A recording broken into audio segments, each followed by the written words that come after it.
tell you one quick story about Officer Hodges before I introduce him. Officer Hodges just finished his sixth straight 12-hour day protecting the Capitol for the inauguration of Donald Trump.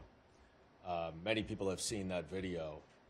I had the opportunity to meet with him in July of 2021 in preparation for the first hearing of the January 6th Select Committee. And I was speechless after he told his story, his emotions pouring out. And that was 3.5 years ago. And it is shocking that we are here and that all of the effort and the work and the pain that these officers have gone through have tried to be erased by Donald Trump. Officer Hodges.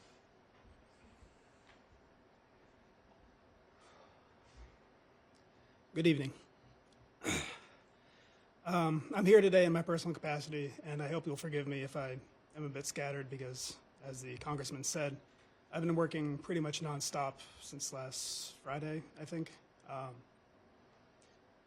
for Donald Trump's second inauguration.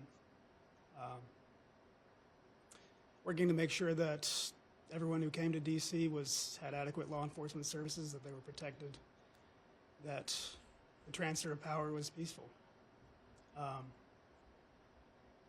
It was kind of surreal on Inauguration Day, having all these people wearing MAGA hats. They saw me and they saw my uniform. They didn't recognize who I was, but they thanked me for my service. And it reminded me of January 6, 2021, because on that morning they thanked me for my service too. And then they went into the ellipse and listened to Donald Trump speak. And Trump was told they were armed and he didn't care. He told them they had to fight. Fight, fight, fight. And then he sent them to the Capitol. And once they went to the Capitol, they didn't thank me anymore.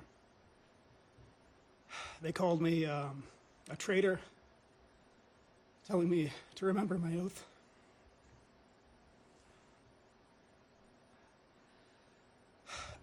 I was beaten, crushed, kicked, punched, surrounded. Someone reached underneath my visor, tried to gouge out my eye.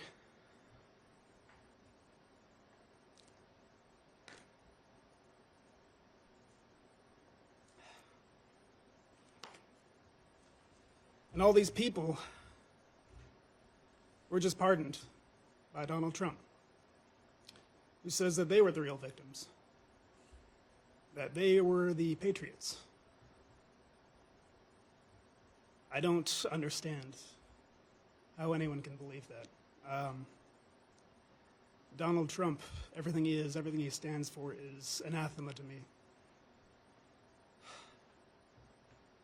But he is the President of the United States, and he's going to leverage that power in terrible ways. And one of the first ways he chose to do that was to pardon everyone from January 6th, who tried to stop the transfer of power and usurp the will of the people.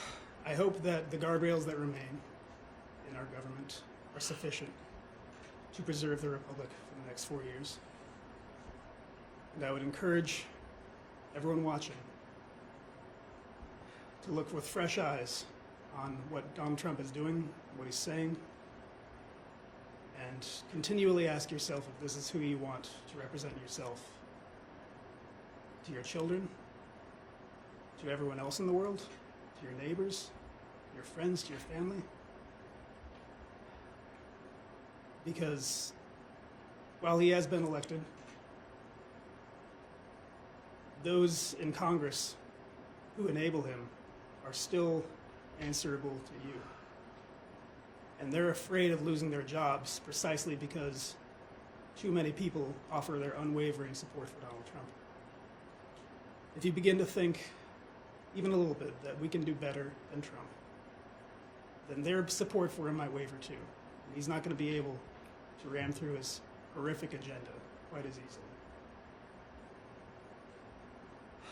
All that being said, the people who attacked us on January 6th are free now. They can try it again. And they'll know, if they try it again in the next 4 years, they know they'll get pardoned again. But that doesn't matter. Myself, I'll be there if I'm needed. I'll do it all again. Members of the Capitol Police, MPD, will be there.